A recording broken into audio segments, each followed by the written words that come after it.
So, alam na this, pag kayo dumadaan sa mga pagsubok, lagi lang ninyong pasalamatan si Lord. Na-record nyo ba yung inawit ni Ate Tinyo? Hindi lang pala good singer si Ate Tinyo, mahusay din palang sumayaw kanina sa harapan, di ba, no? Amen? Graceful na graceful. Gusto ba niyong papasayaw natin si Ate Tinyo? Dapat pala, Mark, i-recruit mo ito si Ate Tinyo para sumayaw din. No? Di ba? Okay. So ngayon po ay ating ipagpapatuloy yung last Sunday that I've discussed with you about the 5 R's of the Gospel. Yung 5 R o letrang R ng mabuting balita. At ang unang R that was discussed last Sunday ay patungkol sa redemption. Kaya may check. Redemption. Sa Tagalog ay katubusan. Pag sinabing katubusan, binibili. At si Kristo ang bumili sa atin, tinubos niya tayo mula sa ating pagkakasanla sa kamay ni Satanas. Tinubos ang tao mula sa pagkakaalipin ng kasalanan.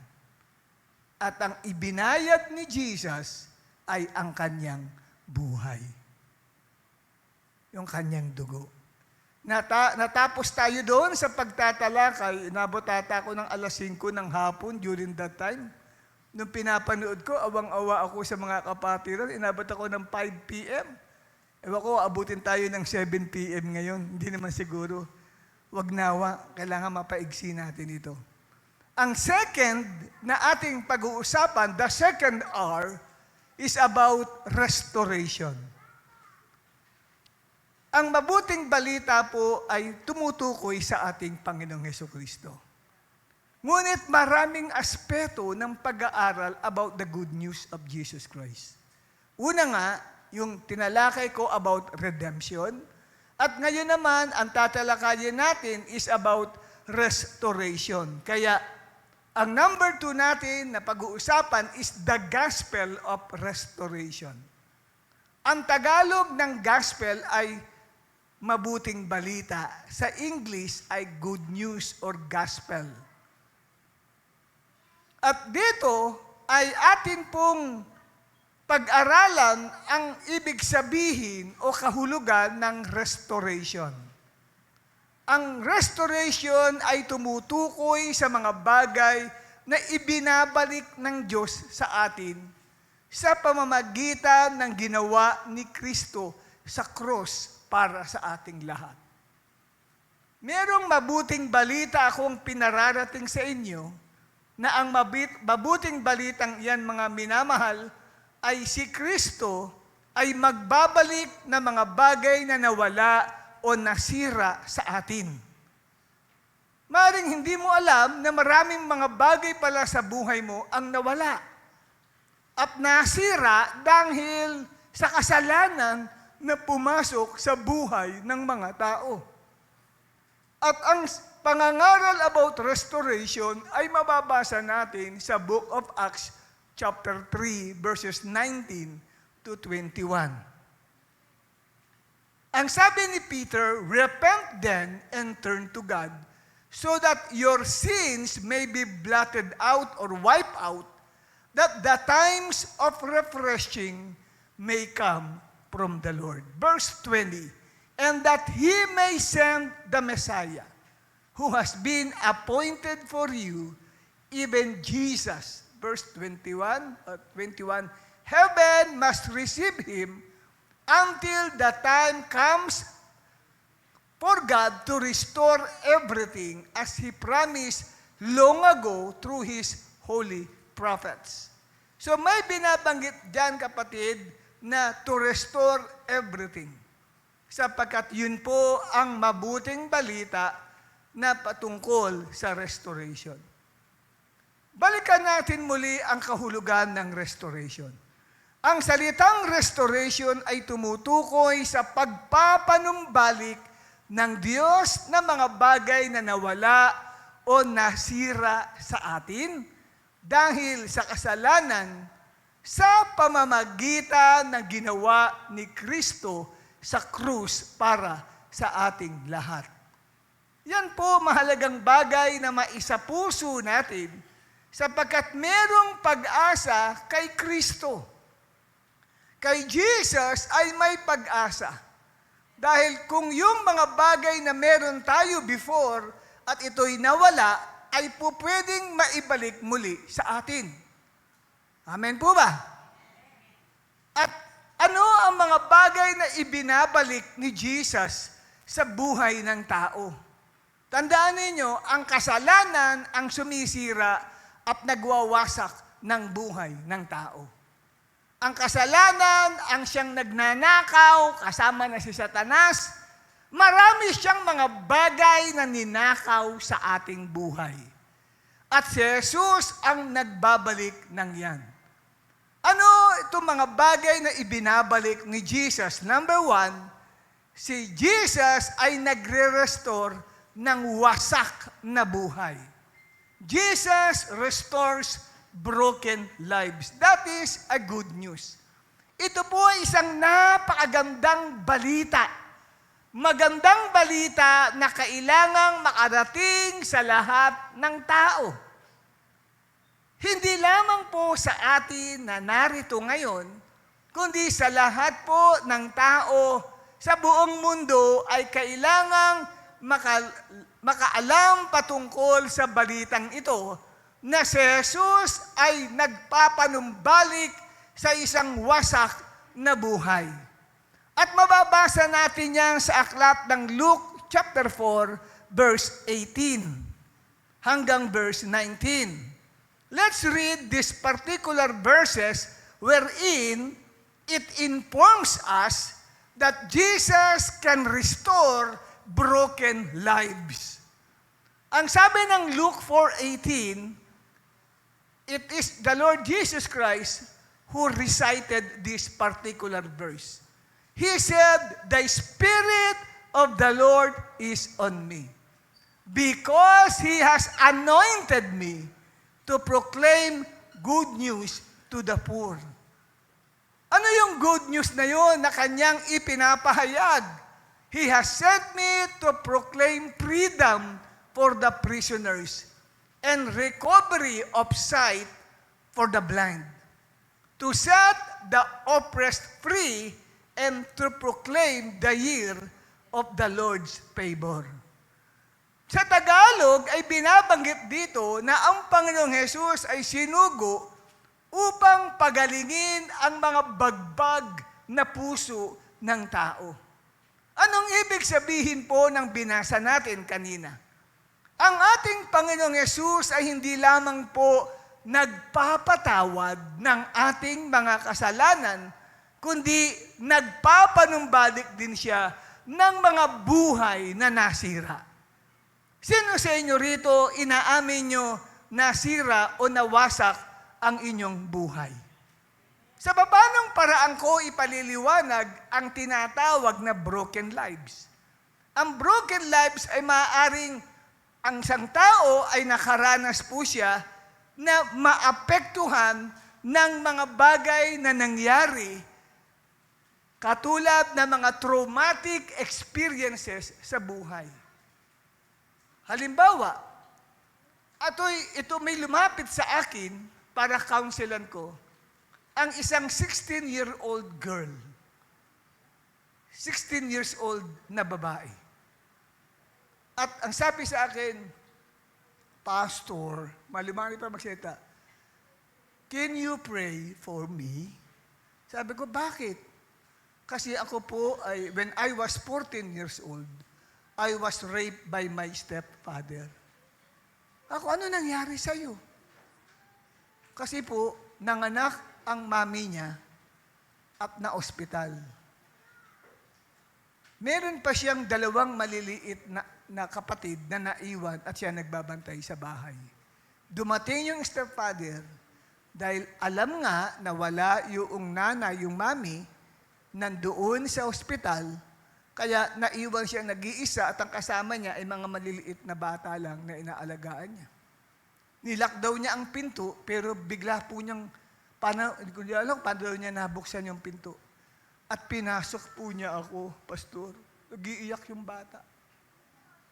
Sabi ko, nawasak at nasira ang buhay mo.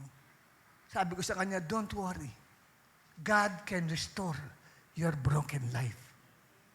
Sabi ko, umasa ka sa Panginoon. At pinag-pray ko siya kay Lord, pinatanggap ko siya kay Jesus Christ. At ngayon, siya ay ka-text mate ko siya, lagi kong kinakamusta ang kalagayan niya ngayon. Sabi niya, ako po ay nag-continue ng schooling, okay ka ba? Okay naman po pakaramdam ko. Sabi ko, wag mong iisipin na nangyari sa'yo. Sabi ko, kasi marami na akong tao na nagpakamatay dahil dyan. Kasi sabi niya, may pag-asa pa kaya ang buhay ko? Sabi ko, meron. Hanggat buhay si Jesus, may pag-asa ang tao. Sabi ko sa kanya. Kaya si Jesucristo ay naparito upang yung mga may bagbag na puso ay kanyang pagalingin.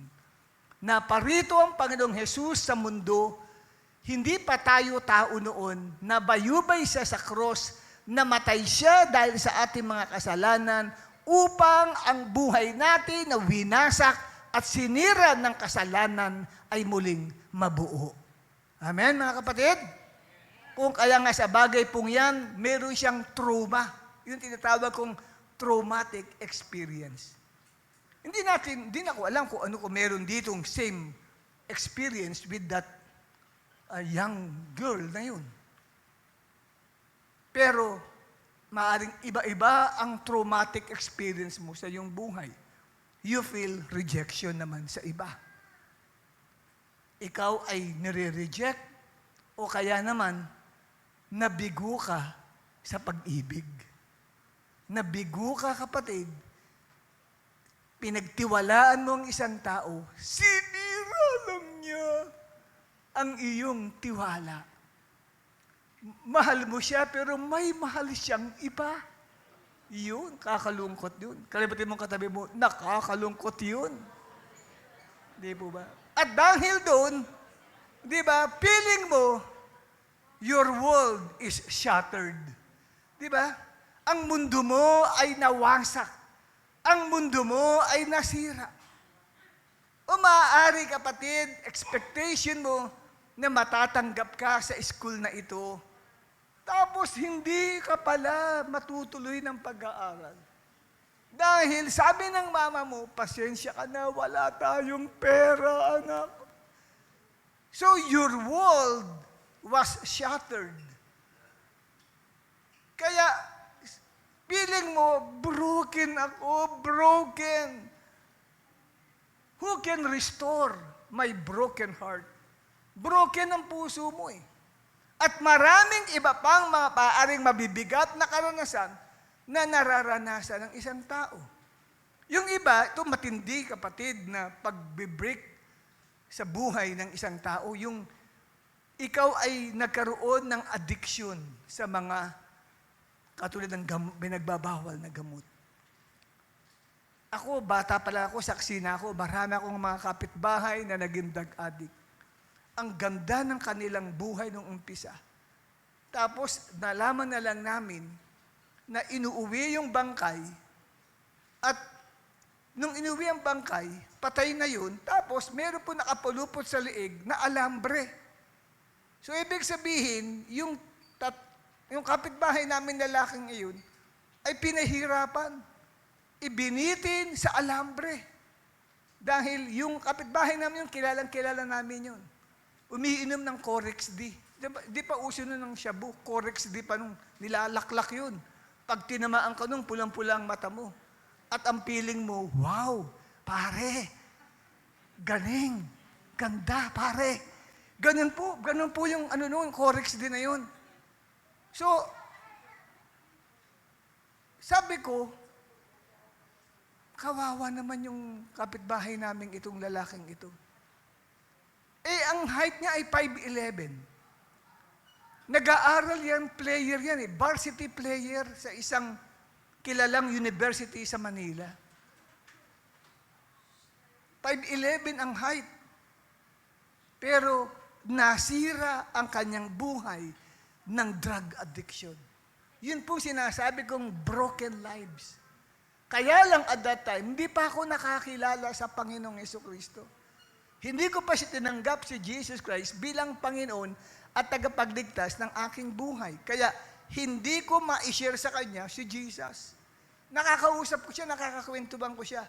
Kasi ako rin, katulad niya. Siya nga lang ay drug addict, ako naman addict sa alak at sigarilyo. Nagsimula akong ng bisyo nung ako ay grade 2 sa elementary. Grade 2, naninigarilyo na ako. At umiinom na po ng alak sa lugar namin dyan sa Bigan Street. Kaya pag ako po ay nalasing, humihiga po ako sa bangketa. Doon ako natutulog sa bangketa.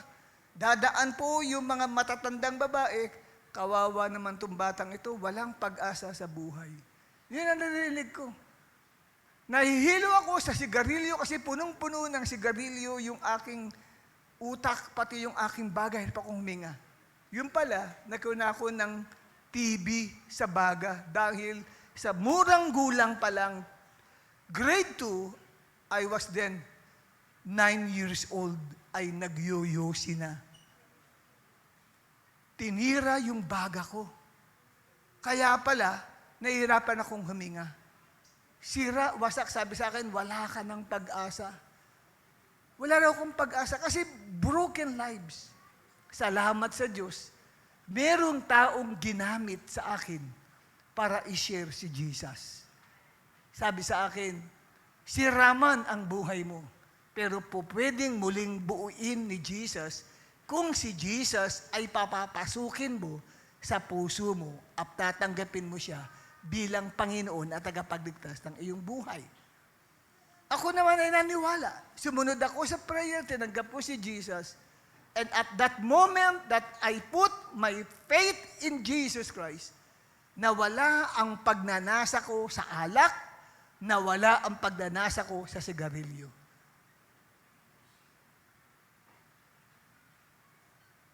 Because Jesus Christ restores broken life. Kaya nga dito, kapatid, na ipapatato ko sa inyo itong bagay na ito'y good news. At maaaring hindi para sa iyo ang mensaheng ito, para sa kakilala mo. Pwede mong maiparating sa kanya. Uy, alam mo, naka-attend ako dun sa isang gawain namin ng afternoon. May nangaral na isang pastor at sabi niya, there is hope in Jesus. Kasi naalala kita nung nangangaral siya. Alam ko, wasak ang buhay mo. Pwede ka bang maanyayahan sumama sa amin sa next afternoon service para ayusin ni Jesus ang sira mong buhay? Kasi po, napakalagang matutunan natin ang mga katotohanang ating naririnig. Alam niyo po, kapag ang isang bagay ay nasira, po pwedeng itapon ito ng tao. Amen? Pag nasira ang iyong ginagamit na hand fan, yung hand fan natin, yung handy fan na yan, usually, hindi na gumagana, anong nangyayari? Nakita ka ng basurahan, tinatapon mo na lang. Pero yung cellphone, pag nasira, hindi mo agad itatapon, papagawa mo kasi mas mahal yun, di ba? Okay, kasi pag tinapon mo, magkakahabulan ng mga tao, magkakagulo sila dun. Sino una makakuha? Kahit sira siya, ipapagawa nila. Hoping na ma-restore yung cellphone na mamahalin. Pero talagang itong usual na ugali ng tao, pag may mga bagay na alam nating sira at wala nang paraan to restore it, itinatapon na lang natin yan. Pero si Jesus ay hindi niya ginagawa yun. Pag nakakita siya ng isang buhay na sira, isang buhay na wasak, ang nakita niya, hindi po niya ito tinatapon at hindi niya binibigyan ng halaga o importansya.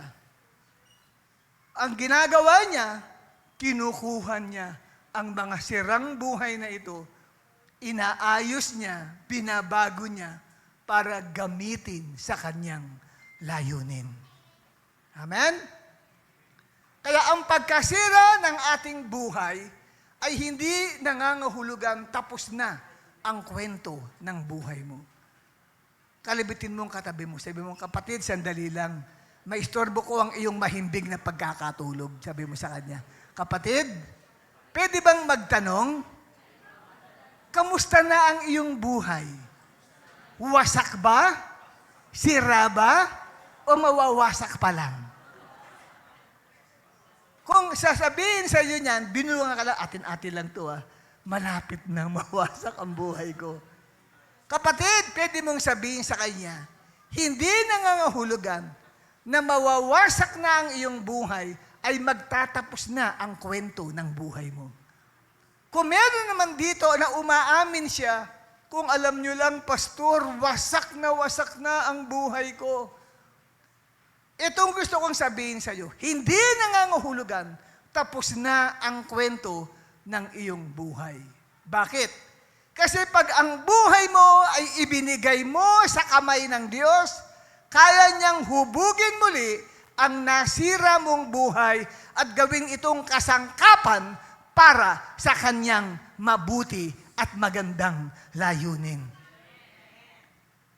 Alam niyo po mga kapatid, mababasa natin sa Biblia na inilarawan ng Diyos ang sarili niya kay Propeta Jeremiah bilang isang magpapalayok.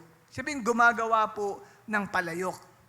At yan ay mababasa ninyo sa aklat ng Jeremiah 18, talatang 1-6. Lahat ng may malinaw ang mata. Basahin po natin ito. Okay, 1, 2, 3. Sinabi sa akin ni Yahweh, magpunta kayo sa bahay magpapalayok at may ipapahayag ako sa iyo. Kaya nagpunta naman ako at dinatnan ko ang magpapalayok sa kanyang gawaan. Kapag ang ginagawa niyang palayok ay nasira, hinahalo niyang muli ang putik at hinuhugisan ng panibago.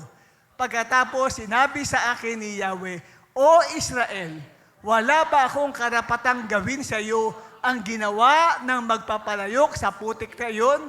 Kayo'y nasa mga kamay ko, tulad ng putik sa kamay ng magpapalayok. Bawat isa sa atin ay nasa kamay ng Diyos. Siya ang isang magpapalayok. Tayo po kapatid ay inilarawan bilang mga palayok. Babasagin. Maring hindi mo alam, butas na pala ikaw. May butas, may lamat, may pingas na pala yung palayok. Walang iba kundi ikaw. At ang sabi ng Bible, kung ito po kapatid ay may pingas na, o may lamat na, o ito kapatid ay basag na, ano ang sabi? Hinahalo niyang muli ang putik. Ginagawa niya uling putik ang palayok at hinuhubog niya ayon sa gusto niyang hubog. Ibig sabihin, pwedeng ayusin ng Diyos ang isang nasira at nawasak na buhay na muli. Amen? Kaya yan, sabi mo sa katabi mo, kapatid, ikaw ay isang palayok. Pwedeng palayok na butas. Pero kaya ka muli na hubugin ng Diyos sa isang mas magandang palayok kaysa ng una. Amen po ba? Kaya may pag-asa. Yung Jeremiah 18:1-6 ay napakagandang mensahe sa atin. Isang buhay na wasak at pwede uling hubugin o likain ng Diyos sa isang mas maganda pa kesa sa nauna. Ang ikalawa pong mensahe ng mabuting balita ng restoration o pagpapanumbalik ay si Jesus Christ ay nagbalik ng buhay na walang kamatayan sa mga tao. Alam niyo po ba, ang buhay na walang kamatayan ay unang pinlano ng Diyos na taglayin ng tao. Pero nawala po yun. Nawala, nasira ang buhay na walang kamatayan sa unang tao. Paano nawala yung buhay na walang kamatayan sa buhay ng tao?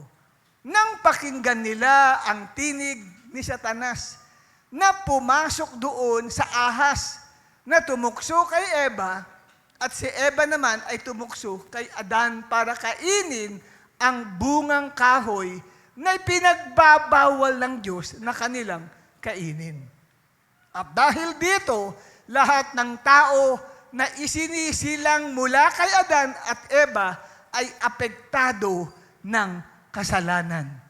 Ano ang sabi ng Roma 5, talatang 12? Basahin ng lahat ng kababaihan. Sabihin natin, 1, 2, 3. 1, 2, 3. Ang hindi, basta, 1, 2, 3. Wag nang susundin yung 1, 2, 3 ko. Ito, diretso na tayo rito. Okay? 1, 2, 3. Ang kasalanan ay pumasok sa sanlibutan sa pamamagitan ng isang tao. At ang kamatayan ay pumasok sa pamamagitan ng kasalanan. Dahil dito, lumaganap ang kamatayan sa lahat ng tao sapagkat ang lahat ay nagkasala. Paano daw, kapatid, nakapasok ang kamatayan sa buhay ng tao? Ang linaw-linaw ng binasa natin sa aklat ng Roma 5, talatang 12. Ang kasalanan ay pumasok sa sanlibutan sa pamagitan ng isang tao. Ang tingin kasi ng Diyos kay Adan at Eva ay iisa lang. Dahil nung unang nilikha ng Diyos, isang tao lang naman. Si Eva po ay kinuha lang, hinugot siya sa tadyang mula kay Adan. Okay? At ang sabi rito, sa pamagitan ng isang tao, ang kasalanan ay pumasok sa mundo. At ang kamatayan ay pumasok sa pamamagitan ng kasalanan. Kaya yung kamatayan na yan ay umiral sa buhay ng tao. At ano yung kamatayang binabanggit sa Roma 5, talatang 12? Ito po ba ay kamatayang physical? Yung mamamatay ang tao, pag wala na siyang hininga, hindi na siya humihinga, wala nang tibok ng puso, patay na siya. Yun po ba ang binabanggit na kamatayan? Hindi po. Ang kamatayang binabanggit dyan sa Roma 5:12 ay ang ikalawang kamatayan o tinatawag na second death. Kasi yung first death, yun yung physical death. Meron pong second death. At ito, ang second death ay nasa aklat ng Pahayag 20, talatang 13 hanggang 14. Lahat ng lalaki ay basahin ito. Verse 13, tapos lahat naman ng babae ay verse 14. Nakikinig po ba lahat? O, sige, lalaki muna, verse 13. Iniluwa ng dagat ang mga patay na naroroon. Iniluwa din ng kamatayan at daigdig ng mga patay ang mga patay na nasa kanila. Hinatulan ang lahat ayon sa kanilang mga ginawa. Pagkatapos ay itinapon din sa lawa ng apoy ang kamatayan at ang daigdig ng mga patay. Ang lawa ng apoy ang pangalawang kamatayan. Ano na bang second death o pangalawang kamatayan? Ang lawa o dagat-dagatang apoy. Yung kamatayang binabanggit at yung sinasabi dyan na daigdig ng mga patay ay itinapon. Yung mga patay na nasa kanila, yung kamatayan dyan, yan yung grave. Yun namang daigdig ng mga patay, yan yung mga sa Hades naman po yan. Yung mga patay na katawan. Tapos ito naman mga patay sa Hades, hindi naman po katawan ang napunta doon. Mga kaluluwa po ng tao na nakakulong sa ilalim ng lupa, sila'y itatapon sa dagat-dagatang apoy o lawa ng apoy na ang tawag ay ikalawang kamatayan. Yung ating pong binabasa ay patungkol sa huling paghuhukom ng Diyos. Meron po kasing huling paghuhukom na magaganap at yan ay malapit na. Huhukuman ang lahat ng tao sa balat ng lupa. At yung verse 15, hindi ko na sinama. Ang sabi diyan, ang lahat ng mga pangalan ng tao na hindi nakasulat sa aklat ng buhay o Book of Life ay itatapon sa dagat-dagatang apoy o lawa ng apoy na siyang ikalawang kamatayan. Yan po ang binabanggit ng Pahayag 20, talatang 15. Ngayon, ganun pala ang mangyayari sa tao. Ang tao pala ay nakararanas ng walang hanggang kamatayan. paano maibabalik ang buhay na walang kamatayan. Ito po yung good news na ating pinag-uusapan. Tinatawag kong the good news of restoration. Ibinalik ni Kristo ang buhay na walang kamatayan sa tao. Nawala yun napalitan ng ikalawang kamatayan. Sa pamagitan ng kamatayan ni Jesus sa cross. Anong sabi ng Roma 6, talatang 23? Okay, tumayo po ang lahat ng babae. All women, please stand up and let's read this Roma 6:23. 1, 2, 3.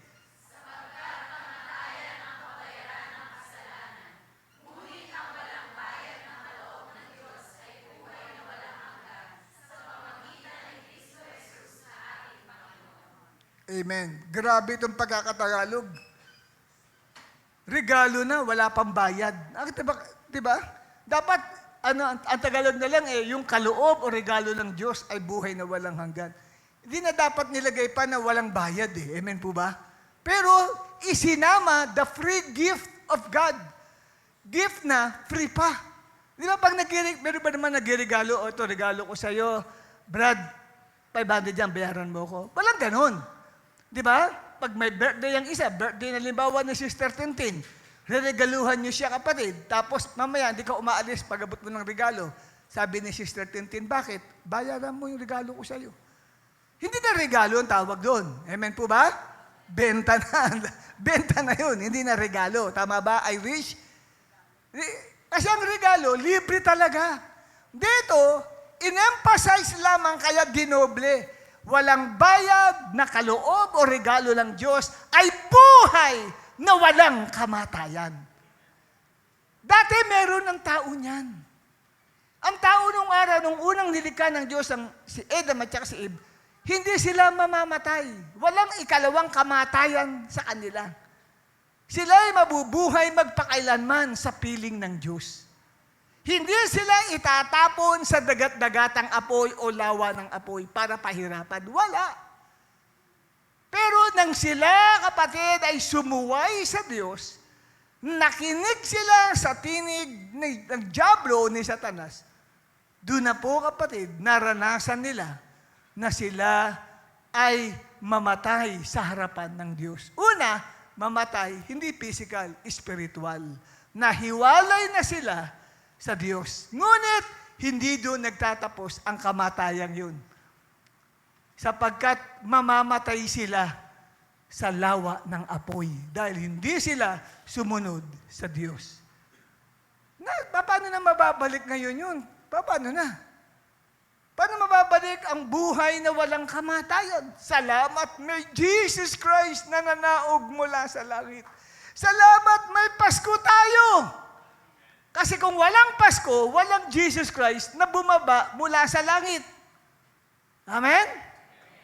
Kaya dito, nakita natin, ibinalik ni Jesus Christ ang buhay na walang kamatayan sa lahat ng tao. Dahil sabi, ang walang bayad na regalo ng Diyos ay buhay na walang hanggan. In other words, buhay na walang kamatayan sa pamamagitan ni Kristo Jesus na ating Panginoon. Palapak naman para kay Jesus yan. Amen? Ngayon, pwede nang tanggapin ang buhay na walang kamatayan kung sasampalataya ka, kung mananalig ka, kung magtitiwala ka kay Jesus Christ at tatanggapin mo siya bilang Panginoon at tagapagligtas ng iyong buhay. Mapapasa iyo yun. Not necessarily ibinalik ni Jesus, nasa iyo na. May condition. Mapapasa iyo yung ibinalik ni Jesus na buhay na walang kamatayan kung mananalig ka, sasampalataya ka, at magtitiwala ka sa Kanya. Sabagat anong sabi ng 1:16? Basahin natin. Lahat ng mga ang edad ay 16 to 25 years old. Tumayo! Sige. Talaga yan ang edad niyo, liars will go to hell, Kasi baka may mag-complain, sabihin, ano, 60 to 20, mukhang 50 na yung tumayo. Hindi naman, bata pa yan. Si Sai, ilan taon ka na, Sai? Oh, ilan? 19 pa lang yan. Well, hindi po 39 yan. 19 lang si Brother Sai. Okay, ready? Basahin natin ang 1:3:16. 1, 2, 3.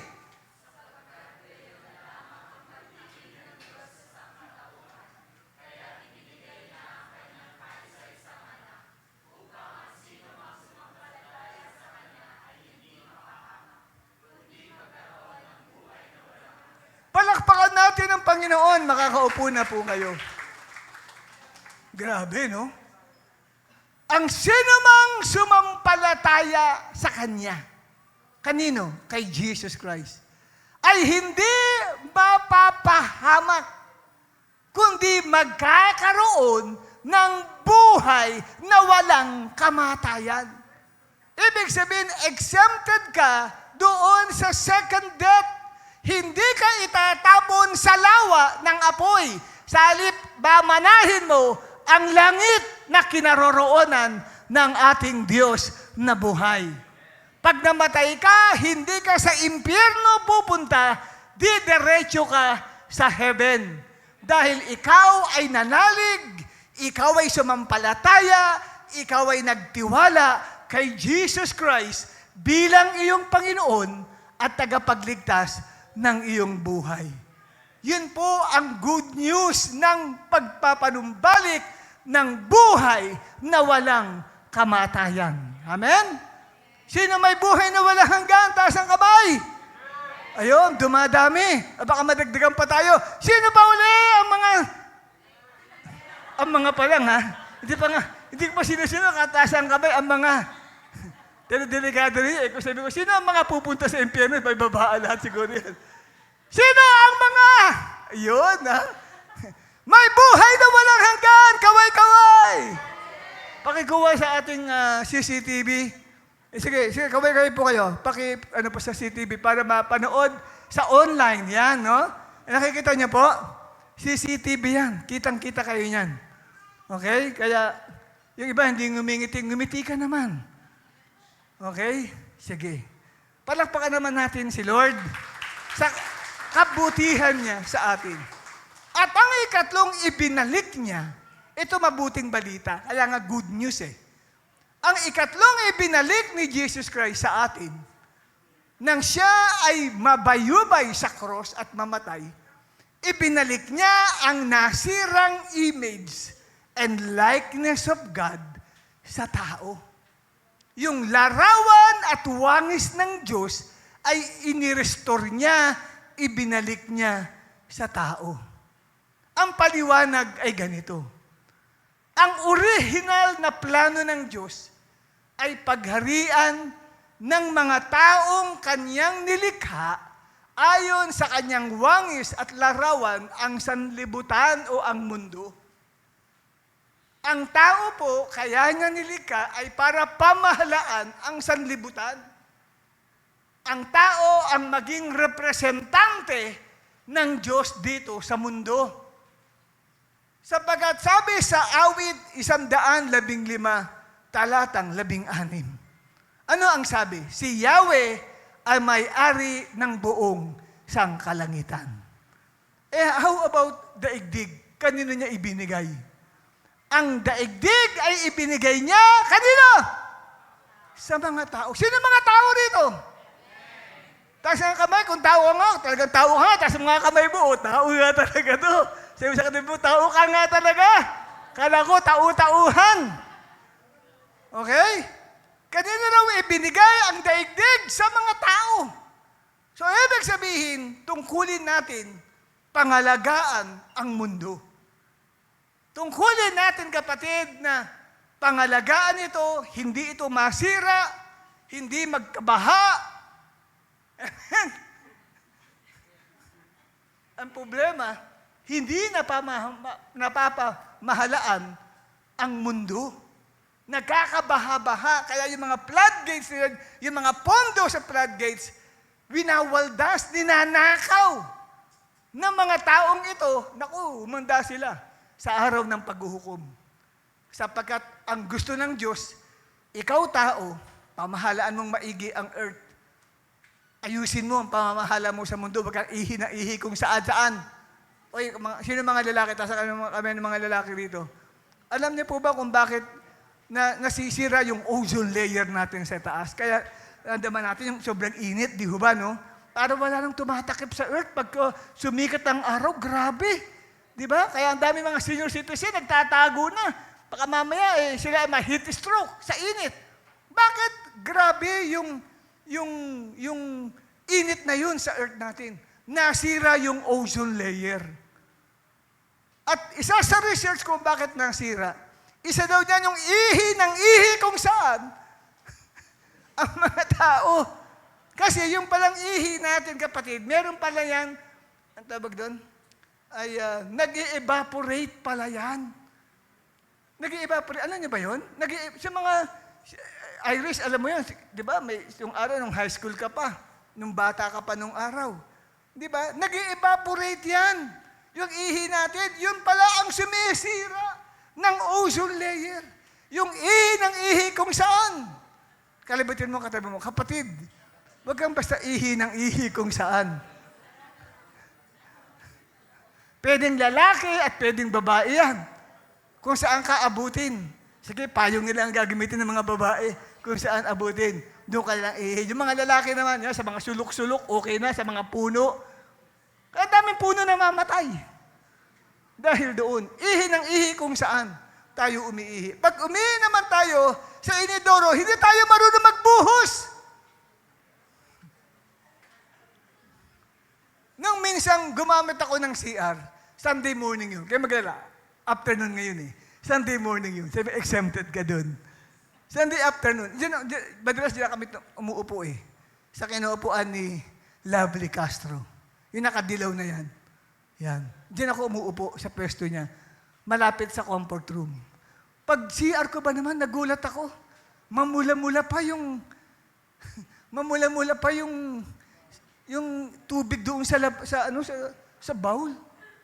Sabihin, hindi binuhusan. Tapos may mga patak-patak pa ng ihi sa gilid. My gosh. Wala magsisigaw ng sana all dito. Sinaalala ko yung mentoring namin ng mga pastor nung nakaraan, mga pastors natin. Nung biglang may pastor na nagsana all, sabi ko ba naman, may pastor na ganito, dahil sa dami ng pera niya. Kasi ang topic ko, the dangers of leadership sa mga pastor natin. Nagturo ko sa mga kapastoran natin about the dangers of leadership. At isa doon, sabi ko, ay money. Ako, may isang pastor na nakausap ko, nakilala ko, dahil sa dami niya ng pera, hindi na ako nang gagawin, pinangsugal na lang niya. Dami niyang pera, kumuha siya ng kabit. Sabi ba ng pastor, sana all. Tawa na lahat. Sabi ko, ikaw pastor, buti mo lang misis mo rito. Okay? So yan, kinikwento ko lang itong bagay na ito mga kapatid. Parang sideway lang naman natin to. Para mawala naman ang antok ng katabi mo. Kanina pa hikab ng hikab yan eh. Gusto nang matulog eh. Di ba? So dito ay ipinapakilala sa atin na ang daigdig ay ipinagkatiwala niya sa tao. Kaya wag tayong sino mga mahilig na bumili ng candy. Tapos ang candy, may balat yun, di ba? Tapos pag ginain mo ngayon, yung balat nun, pipitikin mo nilang, hayaan mo nilang mahulog dyan. Kasi ang MMDA nag-report, sa katerbang balat ng candy, ang nakita nilang bumara sa mga pumping station nila. So, ibig sabihin, baka isa ka doon, na madalas kumain ng candy at yung balat, at iahagis mo na lang. Kasi, kahit hagis mo sa kalsada, pag umuulan, natatanga yan, pupunta sa drainage yan. Naiipon lahat yan. Ilang milyon ng tao. Di ba? Hindi lang isang candy yan, nakakain yan. Maraming balat ang natatapon. So, ibig sabihin, pananagutan natin sa Diyos yan. Pag nagkabaha na ganyan, huwag natin basta i-blame yung mga senador natin at kongresista natin na nagkakabal ng pera ng bayan. Tayo rin, meron tayong fault dyan. Dahil ang daigdig ay ipinagkatiwala niya sa atin. Amen? May mga pilosopong tao, bakit di na lang pinayagan ni Lord na hindi magkabaha? Diyos naman siya. Teka muna. Di pagka ganun, wala tayong accountability sa Diyos. Di ba? Kaya nga pinakikita niya yung mga baha, pinakikita niya yung mga ganyan nangyayari sa mundo natin. Para tignan natin ang sarili natin. Hindi tayo tumutupad sa utos ng Biblia na ang mundo ay ipinagkatiwala ng Diyos sa tao. Ngayon, hindi basta-basta ipinagkatiwala lang. Kasi bago na ipagkatiwala ng Diyos ang sanlibutan sa tao, ito muna ang ginawa ng Diyos. Nilikha niya ang tao. Genesis 1:26 to 28. Tumayo po ang mga babaeng edad ay 25 hanggang 35. Tumayo lahat ng mga edad 25 to 35. Marami-rami pala. Mga bata pa pala itong mga to. 25 to 35.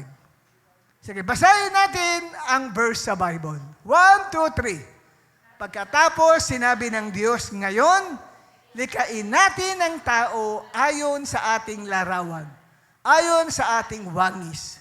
Sila ang mamamahala sa mga isda, sa mga ibon sa himpapawid, at sa lahat ng hayop, maging maamo o mailap, malaki o maliliit. Nilalangan ng Diyos ang tao ayon sa kanyang larawan. Sila'y kanyang nilalang na isang lalaki at isang babae. At sila'y pinagpala niya. Sinabi niya, magpakarami kayo at punuin ninyo ng inyong mga anak ang buong daigdig. At kayo ang mamamahala nito. Binibigyan ko kayo ng kapangyarihan sa mga isda sa tubig at sa mga ibon sa himpapawid at sa lahat ng mga hayop na nasa ibabaw ng lupa. Pakakaupo na kayo mga kapatid. So, kanino pinagkatiwala ang mundo? Sa mga taong nilikha ayon sa wangis ng Diyos o sa mga taong hindi nilikha, hindi ayon sa wangis ng Diyos? Sa mga taong nilikha muna sa wangis ng Diyos. Nilikha ang mundo para pagharian ng mga taong ayon sa larawan ng Diyos. Ngayon, ang tao pala may taglay na karakter. At ang karakter na taglay ng tao ay karakter na meron ang Diyos. Ang problema, nang magkasala ang una nating mga magulang na sina Adan at Eva, ay hindi kailanman ganap na nawala yung image and likeness of God na ibinigay sa tao nang ito'y magkasala. Nasira lamang o nadungisan ng kasalanan yung wangis o larawan ng Diyos sa isang tao. Ang image po ng Diyos ay hindi lubusang nabura sa tao. Dahil ginagamit pa rin ang mga salitang kalarawan ng tao ang Diyos para ipahayag ang kahalagahan ng buhay ng tao. May isa-share ako sa inyong verse sa Bible kung saan po ay nagpapahayag na dapat igalang natin ang isa't isa. Dahil ang ating kaharap ay nilikha ayon sa larawan ng Diyos. Basahin natin ang Genesis 9, verse 5 to 6. Sige, tumayo ang isang kapatid. Volunteer. Anyone who wants to read this particular verse. Isang kabataan. May kabataan ba? Iris? Ikaw na agad para mabilis na tayo? Kasi mga nagyuyukuan agad eh. Di ba? Sabi, isang kabataan, parang sabay-sabay nagyuyukuan. Ayaw nila. Sige, ikaw, Iris. Sino mang papatay sa inyo, Sandali. ito'y isang hayop. And excuse me, simula mo uli sa umpisa. Genesis 9, 5 to 6. Mananagot ang sino mang papatay sa inyo, maging ito'y isang hayop. Pagbabayaran ko ang sino mang taong papatay sa kanyang kapwa. Sino mang papatay sa kanyang Sino mang pumatay sa kanyang kapwa, buhay ang kabayaran sa kanyang ginawa sapagkat sa larawan ng Diyos ang tao'y nilikha. Yes, kaya po pinagbawal ng Diyos. Huwag mong papatayin ang kapwa mo dahil yung kapwa mo ay nilikha ayon sa larawan ng Diyos. May dignidad yan. May dignity yan. Kasi kung magkasala ang tao, kung nawala ang larawan ng Diyos dyan, hindi na sana sasabihin, kaya patayin mo, wala na namang larawan ng Diyos dyan. Hindi. Salip, meron pa rin. Kaya lang, hindi na siya katulad ng dati, kundi nadungisan at nasira yun pong larawan ng Diyos sa buhay ng tao. Kaya kung aanalisahin natin yan, doon pa rin pala ang image and likeness of God sa tao kahit ito'y nagkasala. Ang problema, nadungisan lamang o nasira ng kasalanan. Pero nandun pa rin. Kaya ang sabi dito na ibinilin sa Genesis chapter 9 kay Noah na sino mang pumatay ng kanyang kapwa, buhay ang kanyang dapat ibayad.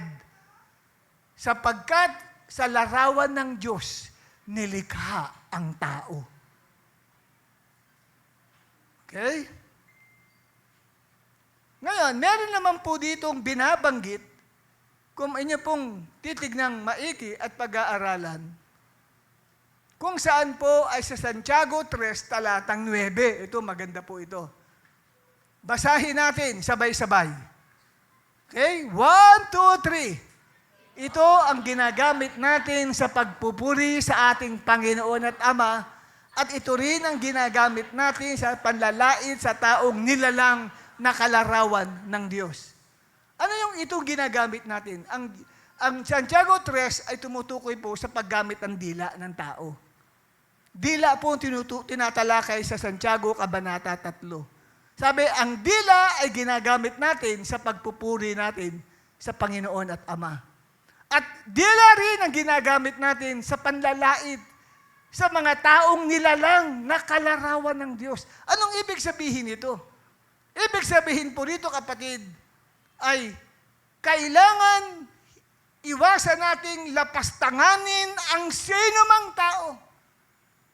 Huwag na huwag nating ibubuli, huwag na huwag nating lolokohin, huwag na huwag nating, kapatid, pagsasitaan ng masama ang ating kapwa dahil ang kapwa natin ay pareho nating kalarawan sa Diyos o kalarawan ng Diyos.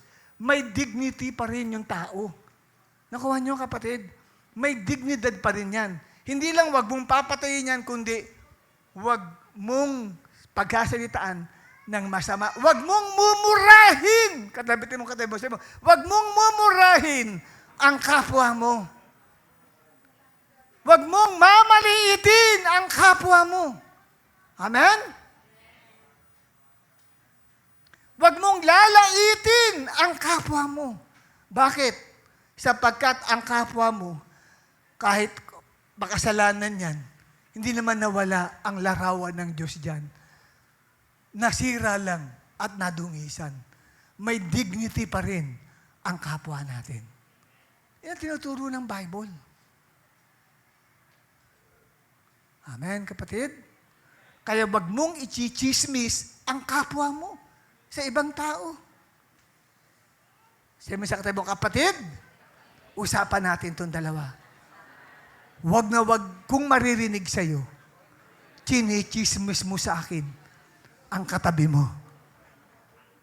Okay? O ang kapwa mo. Dahil kalarawan din ng Diyos ang taong yan. Pag sinabing larawan, meron tayong larawan ng Diyos, dignity po yun. Kaya lang, nasira nga lang at nadumhan nga lang ng kasalanan. Ang example ko, kapatid, ng larawan ng Diyos sa atin, ito. Ang tao ay nilikhang ayon sa larawan ng Diyos upang maipakita ng tao ang kanyang kabanalan. Gusto ng Diyos, kaya nilikha niya ang tao na may kanyang kalarawan para makita sa mundo ang kabanalan. Kasi ang Diyos hindi nakikita. Amen?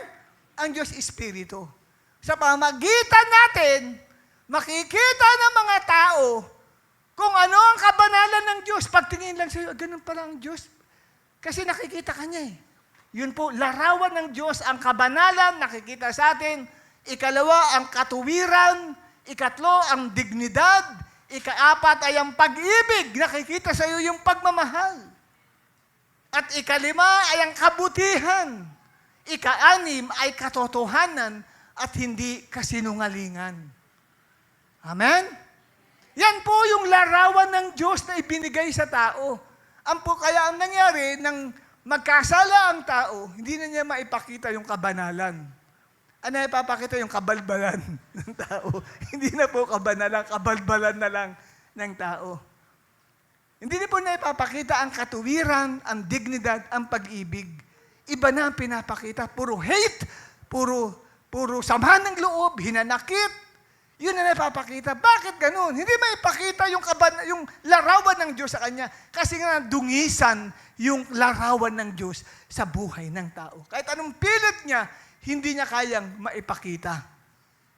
Ngunit dahil kay Jesus Christ na namatay para sa atin, ay kanya pong hinarap ang pinakaugat ng problema kung bakit ang larawan ng Diyos sa atin ay nasira at nadungisan. Ang ginawa po niya, winasak niya ang kasalanan sa pamagitan ng kanyang pagkakapako sa krus upang tayo ay maging matuwid sa harapan ng Diyos.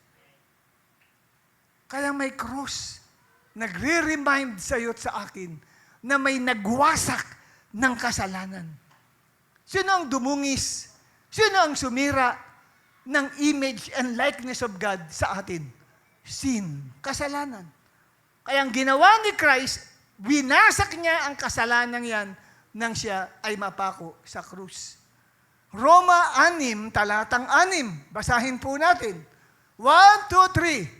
Alam natin na ang dati nating pagkatao ay naipako na sa krus kasama niya upang mamatay ang ating pagkasalanang pagkatao at ang hindi na tayo maalipin pa ng kasalanan.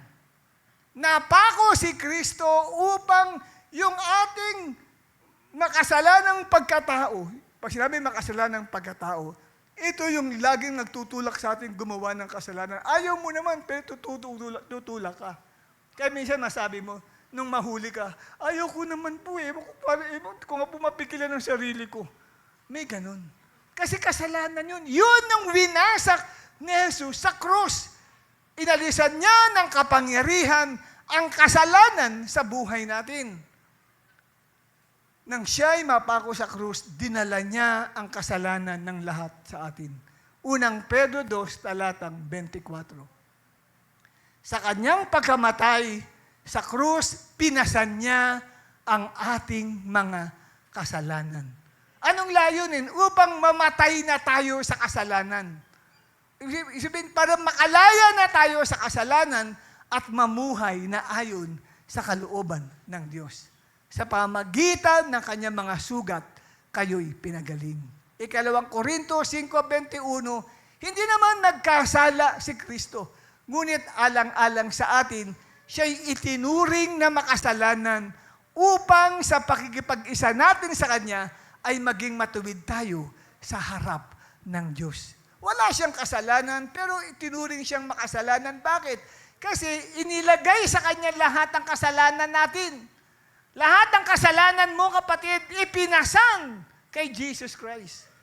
Upang tayo, kapatid, ay mawalan na ng kasalanan. Kasi yung kasalanan yun ang dumungis, ang nagsira at nagwasak ng atin pong katangian na buhat po sa Panginoon. Yung pong larawan at imahe po ng Diyos ay nawala po sa atin mga minamahal.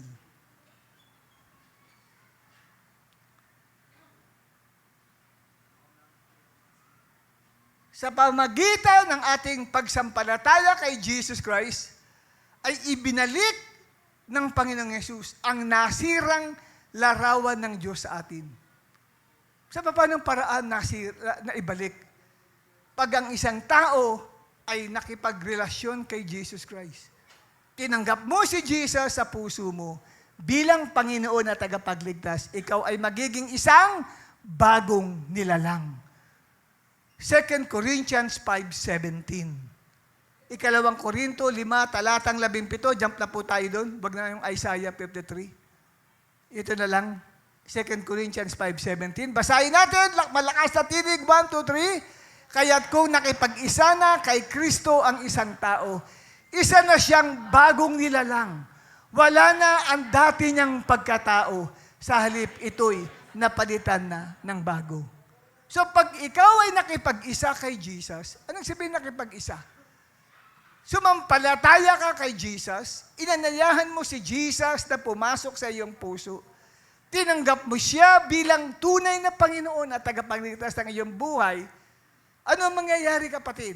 Ikaw, kapatid, ay makakaranas ngayon ng kalayaan mula sa makasalanan mong pagkatao. Kaya, ang mangyayari, makakapag-function ngayon, yung larawan ng Diyos sa buhay mo. Kasi, yung image na nawala, hindi naman nawala, nasira o nawasak, ay ibabalik sa iyo sa pamagitan ng image ni Jesus Christ. Si Jesus Christ ang image of the invisible God. Yung larawan ni Kristo ngayon ang makikita sa iyo. At dahil si Jesus Christ na ang makikita sa iyo, at makikita yung image ng Diyos. Kaya yung tinatawag na born again experience, na isisilang na muli ang tao. Nababago ang buhay niya. Kaya yung kinikwento ko sa inyo na dati grade 2 pa lang ako, grabe. Nagsimula ng grade 2 na yon, ako ay grabe sa bisyo. Kahit na hindi na ako makahinga, sigarilyo pa na ako ng sigarilyo. Na-addict ako sa sigarilyo, bata pa lang. Kaya mag-aaral ako sa PUP Laboratory High School. X-ray pa lang, bagsak na ako dun. Sabi nung nurse, ano nangyari sa'yo, boy? Ang bata-bata mo pa lang, papasok ito ng first year high school, bakit ang baga mo, may TB ka kaagad? Oh, may sigarilyo ka, sabi sa akin, ganun. Huwag kang lumapit sa akin. May sigarilyo ka. Nga. Naku, puro dilaw ang ipin ko, puro nicotine. Kailan ka pa nagsimulang manigarilyo? Nung grade 2 po ako. Naku, sabi sa akin ganun, kawawa kang bata ka. Sige, magpagamot ka muna. Inom ka ng Trisubit o Trisuport. Sabi gano'n. Kaya pa-injection ka. Pa-check muna kung may allergy ka bago ka injection na ng penicillin. Sabi sa akin gano'n. Sabi sa akin, kawawa. Lumalabas ako sa clinic, kawawang bata ito. Napabayaan ng magulang. Walang kasalanan ng magulang ko. Mahigpit sila sa akin. Ang problema, ako. Ako ay rebelding anak. Ang Panginoon ko, buhay ko. Ang Diyos ko, sarili ko. Pero salamat sa Panginoon, may Jesus Christ na nariyan. Amen? Nang tanggapin ko siya sa puso ko, January 25, 1980, sa Luneta Park, umatin ako ng Bible study. Isang maliit na grupo lang yun, pero Luneta, pag sinabi Luneta, kala mo, libo-libo. Hindi, kunti lang po kami ng 25 people lang.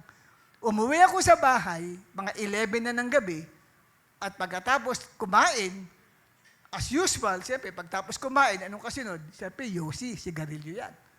O di, kumain ako yan. Kasi lumabas ako sa bahay, dahil wala nga akong naubos na yung isang kaha kong sigarilyo, da ako nakabili, bumili ako sa tindahan.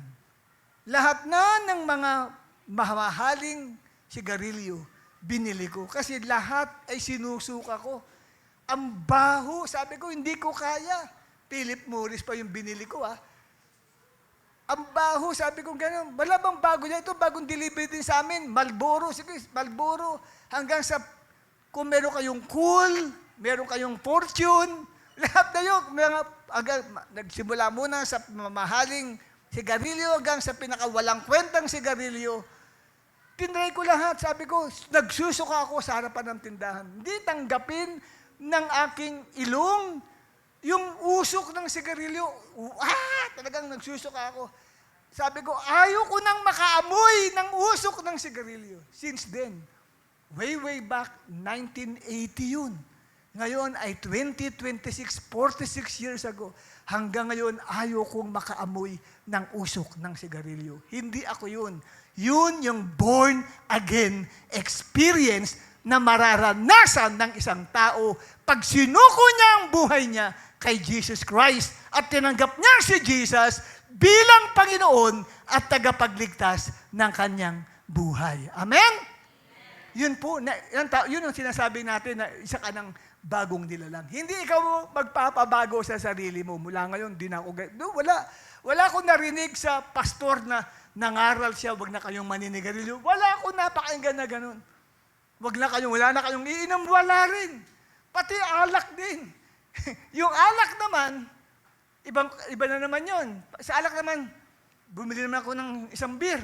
Nagulat ako pag-inom ko ng beer, para ako sinasakal sa liig. Sabi ko, grabe ito, Sabi ko, ibang klaseng beer yan. Para may dalawang kamay na sinasakal, ako makahinga. Since then, ayoko nang tatatakot akong uminom ng alak. Kasi para akong sinasakal.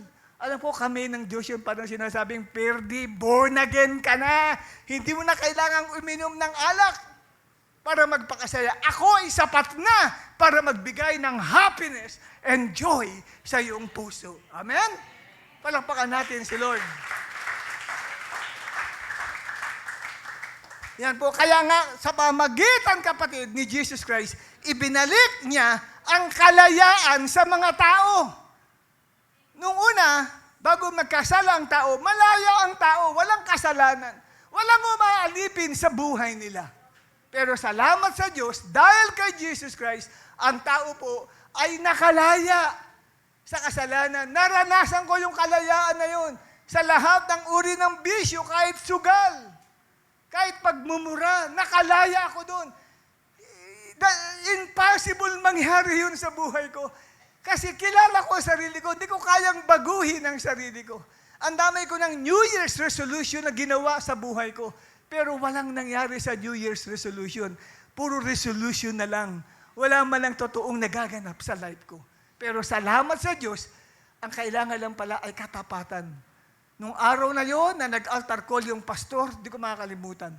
January 25, 1980, nag-altar call yung pastor. Sabi sa amin, kung nais niyong surrender niyo ang buhay niyo kay Jesus, tanggapin niyo si Jesus bilang Panginoon at tagapagligtas ng inyong buhay, humakbang ka ng unang hakbang sa harap. Nakasircle kasi kami, mga 25 people, 26, yung pastor na nangangaral sa gitna.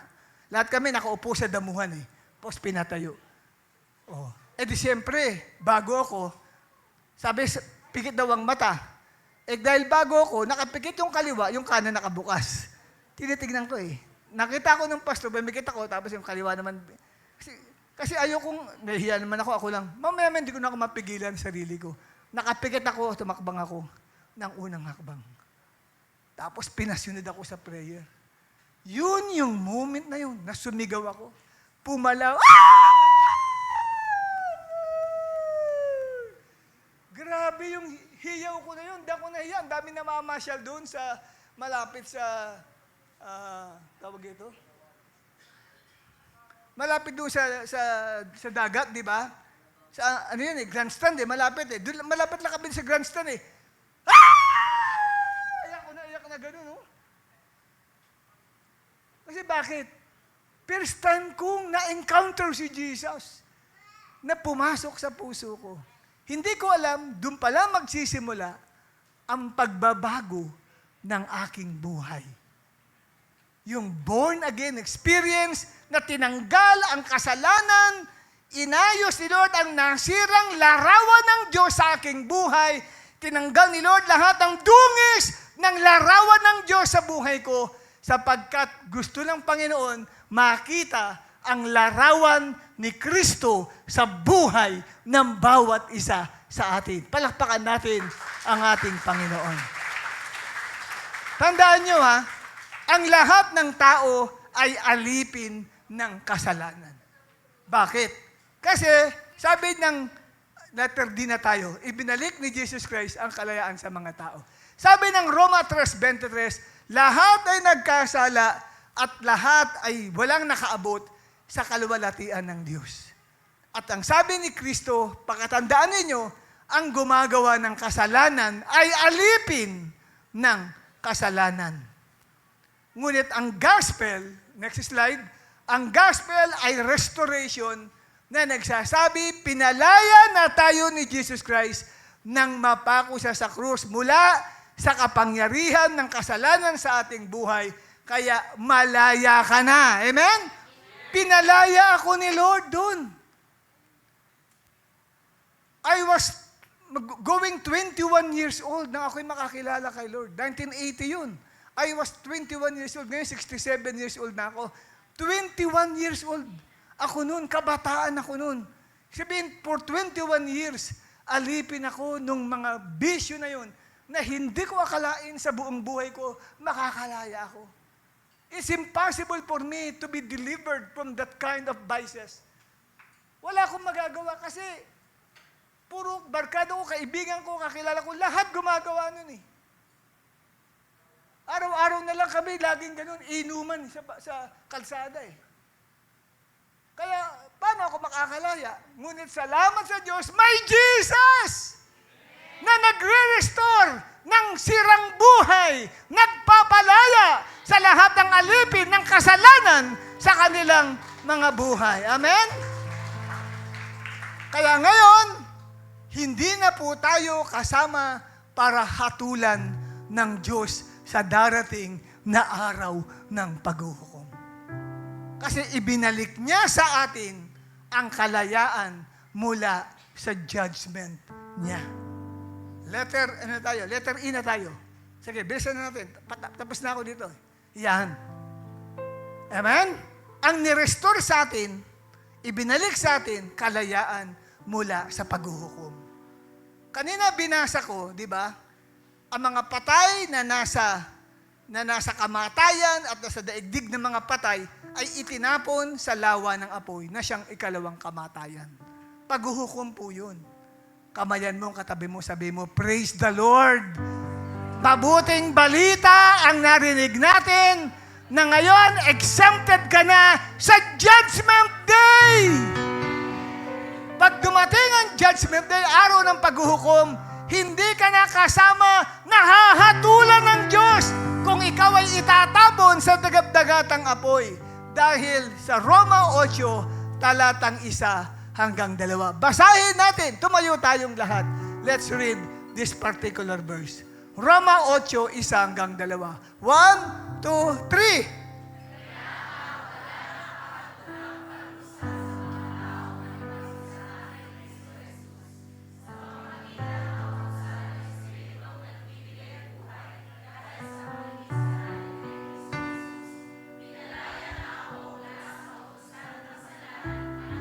Amen. Ang sabi, wala nang kahatulang parusa. Kanino? Sa mga taong nakipag-isa na kay Jesus Christ. Sabi mo sa 5 tao, kapatid, exempted tayo sa paghuhukom ng Diyos dahil kay Kristo. Exempted ka na. Iba, mukhang hindi masaya. Gusto pa ninyo, pumunta kayo sa paghuhukom. Kung alam na ninyo, ang paghuhukom ay nakakatakot. Pinakita kay Juan yan sa araw ng paghukom. Pinakita ang malaking-malaking tronong puti, nakaupo doon ng Diyos. At ang lahat ng patay ay humarap sa harapan niya. Nasa aklat ang pahayag yun. At binuksan ang maraming aklat, pati ang aklat ng buhay. At pagbukat na yan, tindigan ng mga pangalan. Lahat ng mga hindi nakasulat ang pangalan sa aklat ng buhay ay hinahatulan doon sa dagat-dagatang apoy. Itinatapon sila. Salamat sa Diyos. Kamayan mong katabi mo. Praise the Lord. Awa lang ng Panginoon yan sa atin. Nirestore niya ang kalayaan natin mula sa paghuhukom. Amen? Kaya sabi mo sa katabi mo, kapatid, pupunta ka sa langit. Exempted ka na sa Judgment Day. Tayo lahat ay yumako at pumikit. Hallelujah, purihin ang nagligtas. Hallelujah, kamatay ay nagwakas, kalayaan ay taglay, kaligtas ay binigay. Jesus, ikaw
pag-asa mo, ang pag-asa ko, at ang pag-asa ng bawat isa sa atin.